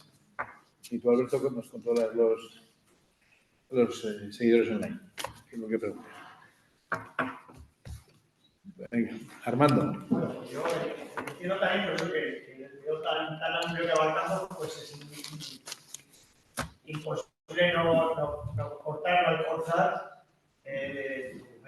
datos históricos, pero quiero me gustaría Domingo los puntos del tratado por mail y los puso para Aragón. Pero eso ya nos vamos a una cosa muy concreta. Bueno, si quieres entramos, yo no tengo inconveniente, pero es una cosa como muy concreta. Sí, en el sentido de renunciar a los territorios. Es el final de todo un dominio territorial que había hasta entonces vigente, las cosas han cambiado, el mapa político de estructuras ha cambiado y entonces hay que ir ajustándose. La Corona de Aragón, los reyes nuestros han sido siempre gente muy dúctil a lo que ocurría en cada momento, ¿no? Es decir, igual que cuando pasan los problemas en el Rosellón o cuando tenemos los problemas en Sicilia, ellos se van adaptando normalmente a las situaciones que se van generando. ¿Consideras que fue una equivocación o fue un acierto? Yo creo que fue un acierto. Todo lo que sea quitar lastre es bueno. Venga. Es una pena que no hayamos podido entrar en la configuración del territorio, pero es que nos llevaría a un tema muy complicado. Y ustedes acabarían tirándome las sillas. Tienen que entender que les pedimos a los ponentes que hagan un esfuerzo de síntesis muy importante y le decimos entre 50 o máximo una hora. Los pobres estiran un poco más para poder decir más cosas, pero es imposible entrar en todo el temario que se plantea. Pero bueno, eso, se trata precisamente de esto, de que queden cosas abiertas y pendientes, porque habrá que hacer más cursos, ¿no? Y tenemos que dejar temas pendientes para el siguiente año, que podremos ir concretando cosas y podremos recurrir de nuevo a los magníficos ponentes que tenemos para seguir avanzando. Yo creo que, miren, perdone. Yo lo que me he planteado fundamentalmente, supongo que ustedes se han dado cuenta, es intentar explicarles cómo nace la Corona de Aragón y sobre todo darles instrumentos de arrojo, ¿sí? Para arrojar en algunos momentos que se necesitan, munición de batalla, ¿vale? Y yo creo que eso es lo importante. Y luego me preocupaba también el que tuviera una idea clara de cómo se va configurando esta estructura. Es decir, porque esto a veces lo tomamos la Confederación de los Reinos de la Corona. No, esto no es así. Las cosas son muy diferentes y hay que ser muy precisos, sobre todo cuando se va a discutir, porque estamos abocados a discutir. Y además porque yo creo que es bueno que volvamos la vista atrás y este periodo es tremendamente importante. Por eso no me importó, porque yo realmente me he manejado siempre en los orígenes del reino y del condado y hoy me tienen ustedes hablando, José Luis y yo nos hemos cambiado los papeles. Bueno, pues viene bien también para despertarnos, ¿no? Entonces, de alguna manera, en este momento en que vivimos, piensen ustedes que necesitamos claramente una, ¿cómo les diría yo? Una razón para empezar a volver a identificarnos con Aragón, para volver a identificarnos con lo que hemos sido, con lo que somos. Es decir, yo les pediría una cosa, el ejercicio pendiente que tenemos todos es amar a Aragón. Si somos los primeros que no amamos a Aragón, y así no vamos a ningún sitio. Bueno, así hemos ido a donde hemos llegado. Ya hemos llegado, ya estamos aquí. Pues ahora podemos seguirnos aquí tranquilamente o podemos salir adelante. Pero yo creo que el problema es que tenemos que empezar a sentir claramente Aragón y a sentir la necesidad de amar a Aragón, a nuestra tierra, a nuestra historia, que no tiene nada por lo que de alguna manera penar, y muchísimo menos en estos asuntos de la Corona de Aragón. Perdón. Muy bien. Ha comentado antes que hablaría sobre la bandera. ¿Podría hacernos un...? Sí. La bandera, tradicionalmente, lo que es la enseña de los reyes de Aragón, que es una enseña personal, hay un estudio muy bueno de Alberto Frutos Montaner y de Guillermo Redondo, que ya se murió, el amigo Guillermo, y Guillermo Fartas, los tres, hicieron un librito sobre la bandera de Aragón. Entonces ahí quedó muy claro que la historia y la tradición de la mano ensangrentada es muy bonita y muy romántica, pero es una cosa que nace en Valencia, no tiene ningún sentido, y que aquí tendríamos que plantearnos alguna explicación del origen. Por ejemplo, algunos autores opinan que como nosotros somos un estado que se enfeuda en tiempos de Sancho Ramírez al año 1068 se va a Roma, porque el pobre lo está pasando muy mal, no le dejan en paz ni los de la derecha, ni la izquierda, ni el centro, ni arriba, ni abajo, y entonces decide marcharse a Roma a ver lo que pasa por Europa, recorrer varias cortes, llega a Roma en la Pascua de 1068, la celebra en Roma con el Papa, y entonces, claro, de alguna manera, este hombre entra en una infeudación del reino con el papado. Él vuelve, estamos en la época de toda la reforma, lo que sea la reforma gregoriana, toda la implantación y la famosa recuperación de la tesis de Constantino, que decía que todas las tierras son del Papa y en consecuencia todas las tierras que reconquistemos son del Papa en principio, lo cual genera aún más que algún problema, porque claro, si yo estoy toda mi vida luchando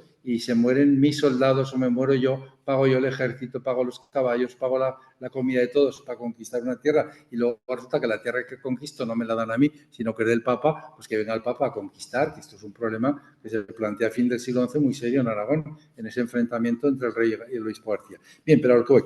Esa infeudación podría, cuando él vuelve bajo la protección de San Pedro, de la silla de San Pedro. Cuando él vuelve, podría ser que el color amarillo, que es un color vaticano, pudiera incorporarse a algún tipo de enseña personal. Yo no lo creo, porque en los cuadernos de la catedral de Huesca, son cuadernos musicales que tú seguramente habrás visto ya, más que yo muchas veces, entonces en esos cuadernos habla de que el rey va con las enseñas. Y yo pienso que las enseñas de Sancho Ramírez, lo que me da la pista de los documentos que ve y algunas crónicas posteriores, es que son azules. Las primeras símbolos de nuestros reyes, los primeros paños de nuestros reyes son azules. Pero sí que sabemos, y esto Darío Español lo estudia muy bien, a finales del siglo XI, principios del XII, se produce un cambio muy importante porque en la guerra es necesario que los colores sean muy rotundos y de alguna manera el rojo sale a la palestra. Pero claro, si todo el mundo se pone rojo, habrá que diferenciar los rojos, porque al final no se sabe con qué color vamos, ¿no? Entonces, ese sería el momento en que a una recuperación de una bandera o de una tela para ser vista desde lejos y roja se le colocaran las cintas blancas, que son las bulas, es decir, son las telas, las telitas, los trocitos de telas o las cintas, para ser más exactos, que cuelgan de los documentos pontificios. Es decir, y entonces aparecería allí. Eso puede ser una explicación. Y otra explicación sea pues, que en algún momento determinado viene Alfonso II, que es un monarca que le preocupa mucho lo que es la configuración del rey, incorpore esa tela. Y esa tela se convierte, esas barras se convierten fundamentalmente y únicamente en el emblema del rey.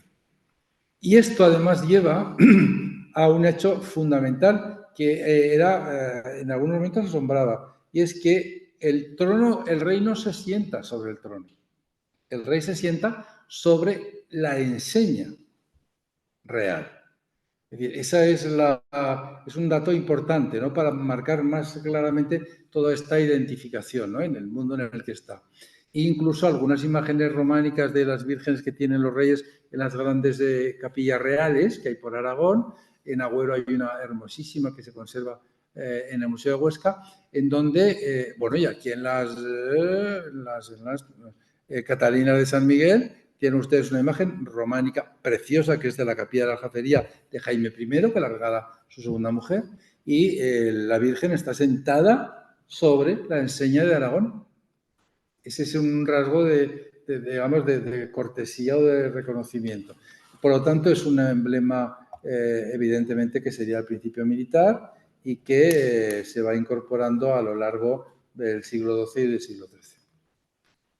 Pero no les sabría decir con exactitud dónde.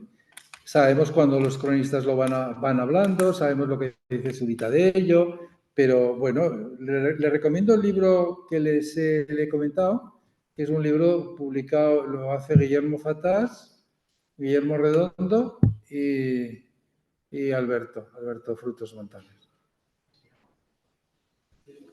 Pues yo creo que se llama La Enseña de Aragón o algo así. Enseña de Aragón, ¿verdad? Antonio, tienes mejor memoria. Muy bien. ¿Una más? Luis. Un placer escuchar. ¿Crees que puede ser debido a la falta de formación o de amar como tú nos has dicho? ¿Puede ser debido a que ya la dictadura franquista no existíamos? Pero luego los gobiernos democráticos y democráticos elegidos por la ciudadanía se han preocupado más o han estado más sumisos a mirar a Madrid que a potenciar y que la ciudadanía aragonesa conociese la verdadera historia de Aragón, y desde el colegio solamente nos enseñan por realidad.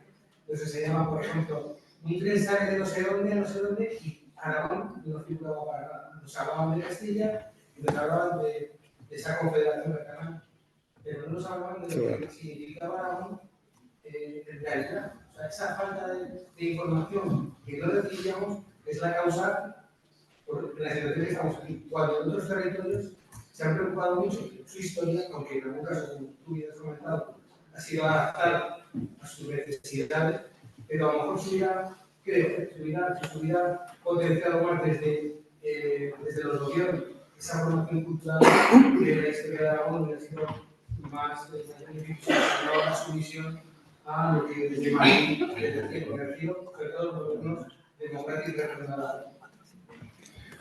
Es un placer, Luis, reencontrarnos. Bueno, vamos a ver, tienes razón. Evidentemente, nosotros hemos sido una tierra muy singular.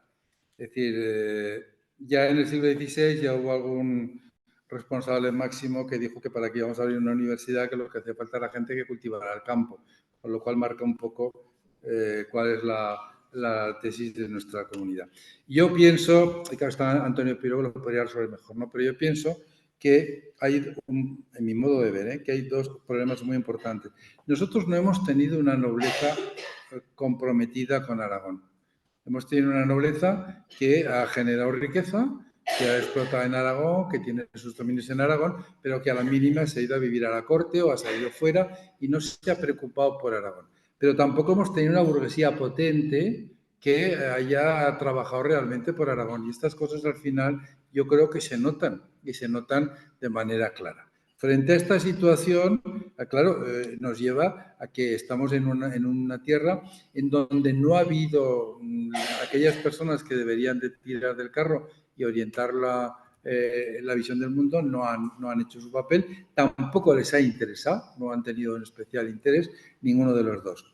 Tampoco podamos decir que la Iglesia aragonesa haya contribuido, igual que la catalana contribuye profundamente, o la navarra, aquí no ha contribuido profundamente en ninguna manera a todo este proceso. Ha habido personas sueltas, como Ramón de Pignatelli, que tienes tú la biografía magnífica, espléndida, toda esa época la trabajó muy bien Antonio, que es un hombre que sí, que se preocupa mucho por Aragón, pero son casos aislados, casos sueltos, sin más, ¿no?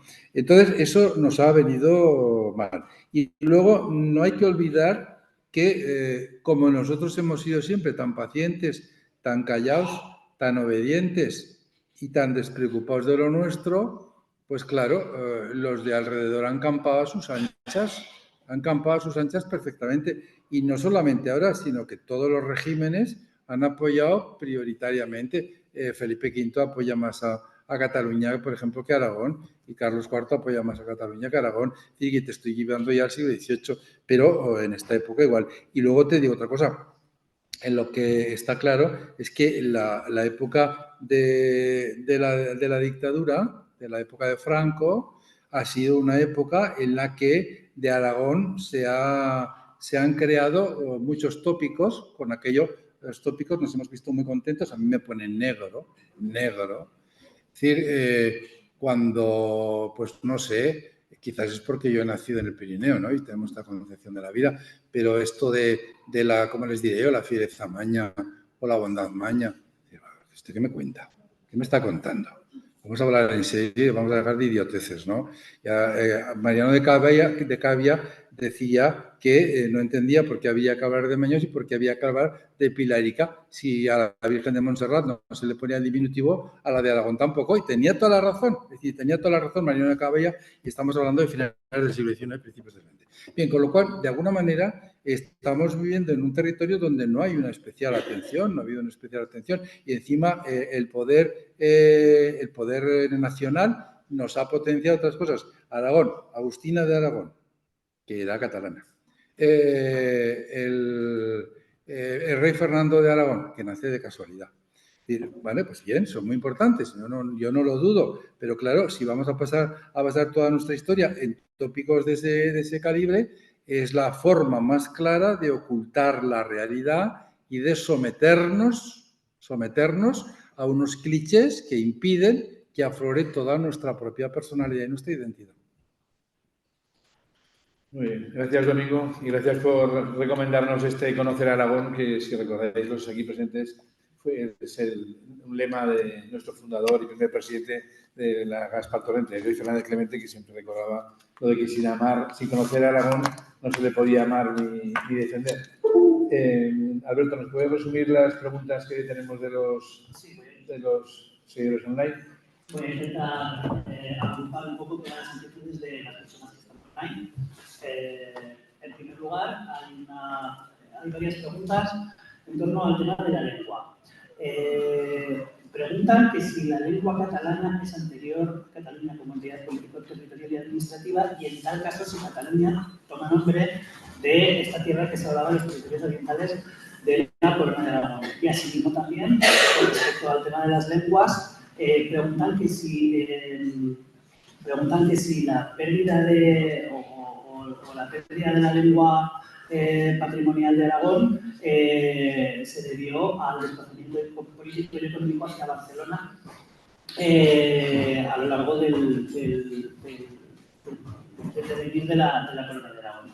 También, por otro lado, hay bastantes inquietudes recogidas con respecto a la fallida expansión de la corona hacia el norte. Es decir, nos están preguntando acerca de la batalla de Muret, de por qué hay tan poca documentación y tan pocos estudios al respecto de la expansión hacia el norte, qué sucedió allí realmente, hacer alguna breve reseña si pudiera hacer alguna breve reseña respecto de este tema. También nos preguntan por la iglesia de Santiago de Agüero, de la inacabada iglesia de Santiago, y lo que puedo suponer también en todo este contexto. Y luego tres preguntas más concretas que serían: si es correcto seguir hablando de Casa Real de Aragón con los descendientes de Petronila, qué pasó en Teruel con el tema de las órdenes militares, y por último, cuál sería el origen del juramento tradicional, nos que somos tanto como vos, que utilizaban los reyes de Aragón en las coronaciones en Asia.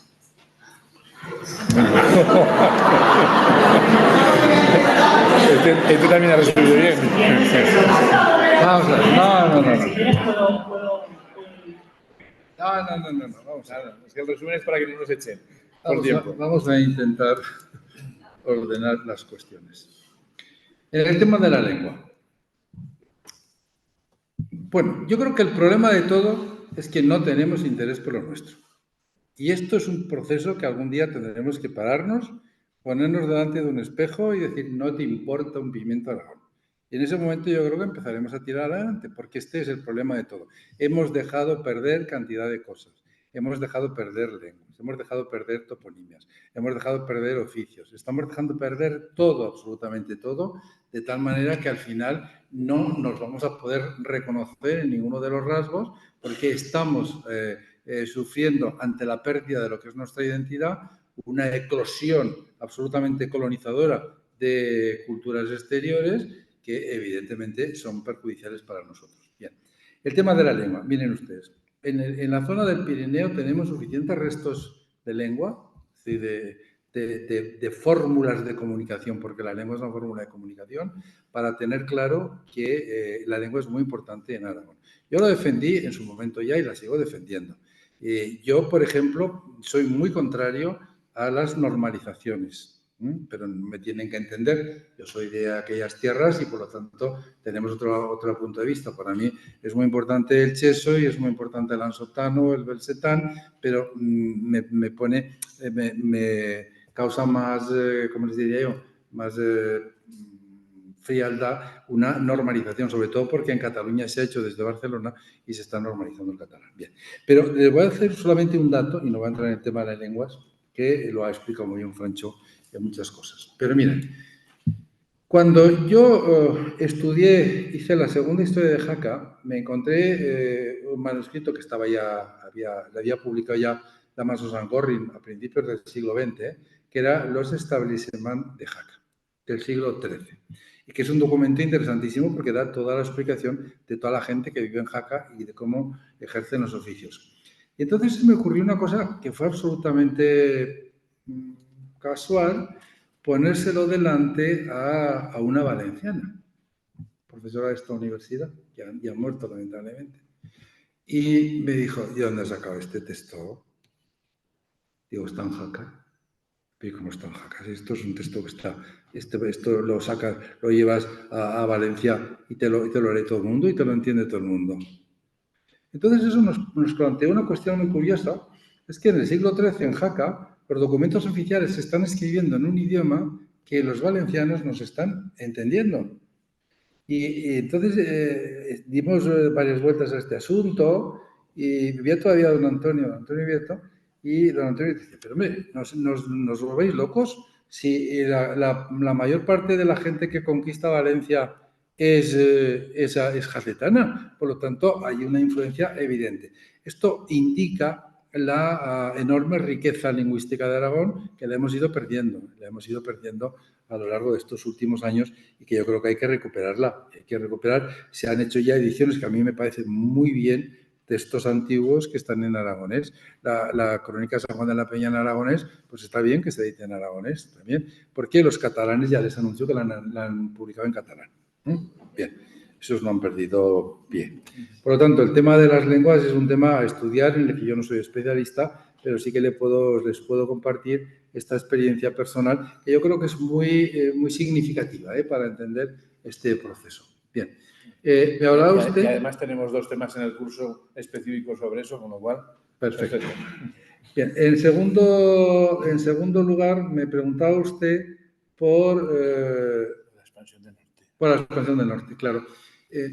La Corona de Aragón ejerce la expansión, podríamos llamar transversal en el Mediterráneo, pero también hay una expansión por el norte de África, que la tenemos documentada, y hay una expansión por el norte.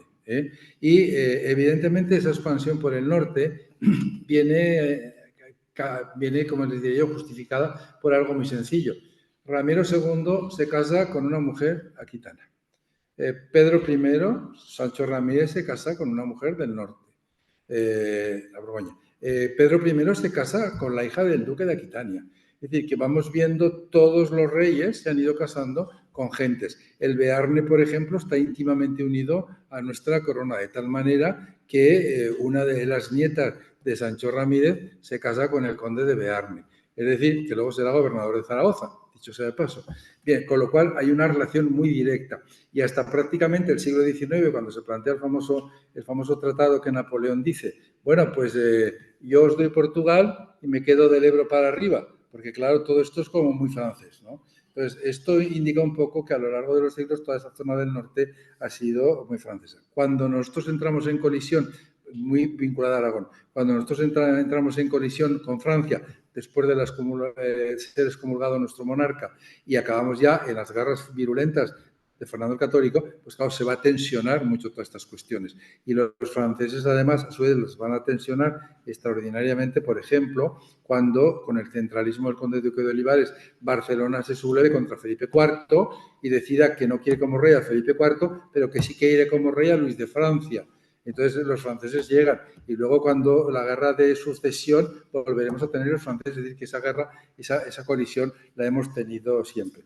Y en el tema de la muerte del rey en Muret me gustaría saberlo. No tenemos ni idea. Tampoco está justificado. Tampoco está justificado esa muerte. Y Santiago de Agüero, te voy recordando. La iglesia de Santiago de Agüero es una iglesia que nace en un momento determinado del siglo XII, cuando los reyes ya han abandonado Jaca, están en Huesca, y San Juan de la Peña se queda como panteón real, pero se queda muy fuera de la circulación. Entonces San Juan de la Peña necesita tener un espacio cerca de la corte para seguir manteniendo influencias, porque si te quedas a 100 kilómetros de la corte no te llegan las peladillas, ¿eh? Las peladillas te llegan si estás más cerca. Con lo cual, San Juan de la Peña pone en marcha la construcción de lo que ahora se llama la ermita de Santiago de Agüero, que como ven ustedes es una iglesia magnífica. Esta iglesia de San Pedro de Agüero supone la ruina del monasterio. Se arruina el monasterio, el abad se arruina y además es sacado de San Juan de la Peña. Y Ramón Berenguer IV es quien tiene al final que poner el dinero para acabar de resolver este problema del agujero que ha cogido San Juan de la Peña en la construcción de la iglesia de Santiago de Agüero, que es la cabecera de lo que sería una iglesia monumental, una iglesia basilical enorme, enorme, y que sería de alguna manera la demostración pública del poder del primer monasterio del reino, que es San Juan de la Peña. Sí, el tema de las órdenes militares en Teruel. Las órdenes militares, cuando el reino se deja al sepulcro, a lo que es el sepulcro, a la casa donde está el sepulcro, que saben ustedes que es un gran conjunto. El sepulcro es una parte muy pequeñita de un gran conjunto arquitectónico. Bien, que es como una especie de castillo, son ustedes que tienen incluso una plaza de armas fuera y tal. Bueno, a lo que voy. Cuando se crea este problema y ya se pone en marcha, y Ramiro II sale adelante con problemas, pero sale adelante, genera esto. Las órdenes militares, no. El papado cuestiona la historia. Dice, bueno, a nosotros nos habían dejado un reino y en consecuencia yo quiero tener esas rentas y esos dominios. Y entonces Ramón Berenguer IV, con buen criterio, hay que decir las cosas, hay que decirlas, negocia que fundamentalmente las órdenes militares se les puede dar compensaciones económicas y se les da compensaciones económicas muy importantes en el reino, se les libera de derechos forales y además no solamente de pagos tradicionales en Aragón y además de todo esto se les da un territorio complicado pero al que ellos pueden estar acostumbrados y es el territorio del entorno de Alcañiz y el territorio de Teruel. Entonces, toda esa zona de Teruel cae en manos de las órdenes militares, que además viene bien porque el que haya órdenes militares ahí supone que se pone en cultivo muchas de esas zonas, hay una mayor creación de renta y de riqueza en esos territorios y además esas órdenes están más cerca de ¿dónde? De la frontera de Aragón, con lo cual se pueden utilizar en un momento determinado. Si es correcto continuar hablando de Casa Real de Aragón con los presidentes de Petronila. Sí. La Casa Real es la casa que gobierna y no olviden ustedes que Ramiro I, Sancho Ramírez, Pedro I, Alfonso I, Ramiro II, Petronila. Por lo tanto, esa es la casa que ha creado el reino de Aragón, nuestros primeros grandes reyes. Pero esta mujer tiene un hijo. Luego el hijo también forma parte de esa casa.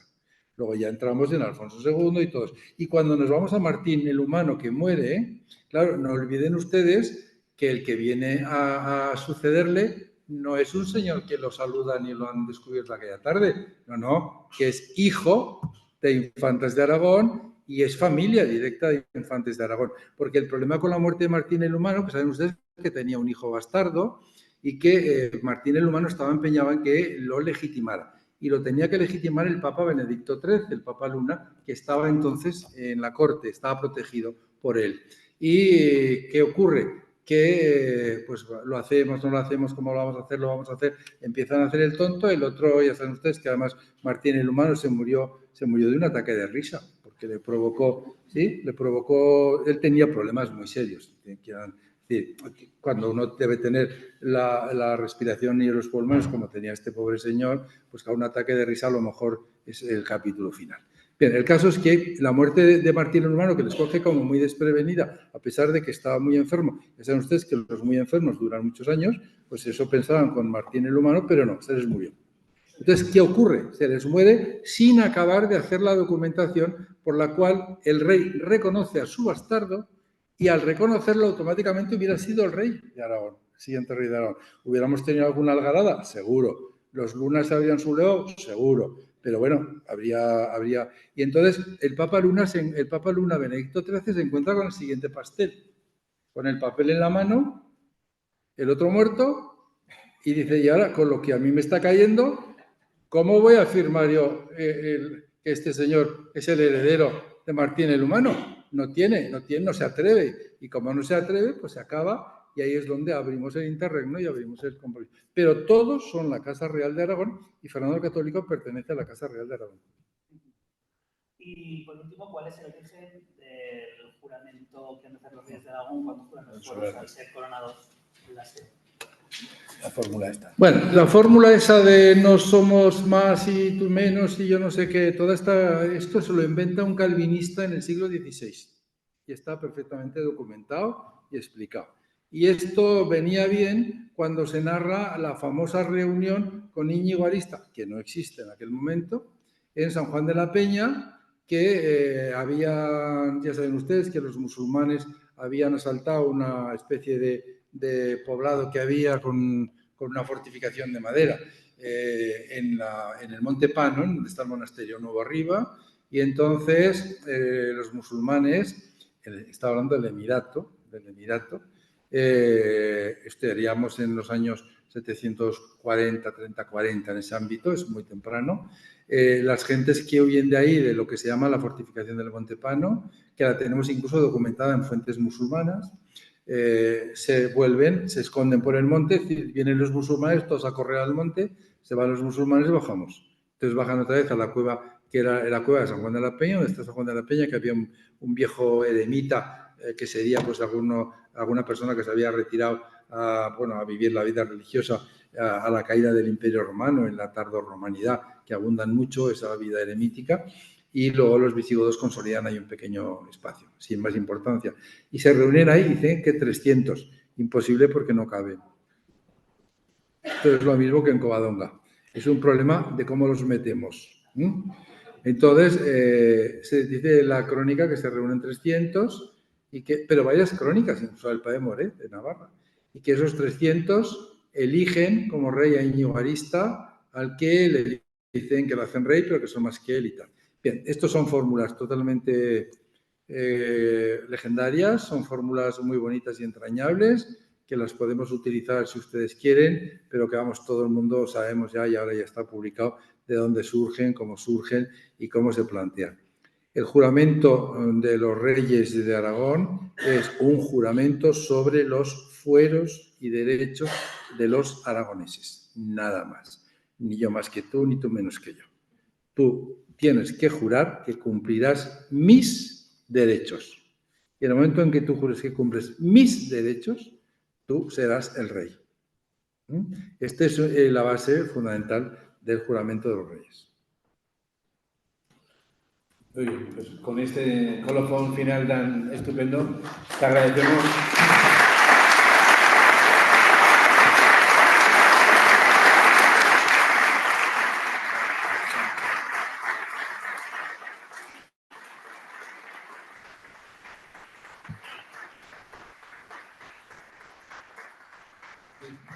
Disculpe que nos hemos pasado un poco de tiempo, pero creo que ha merecido la pena.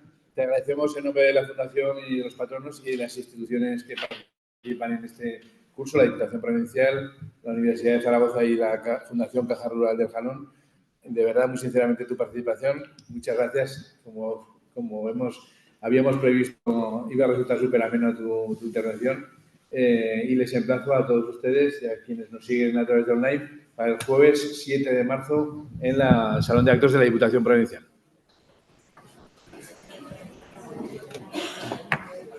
Bueno, muchas gracias.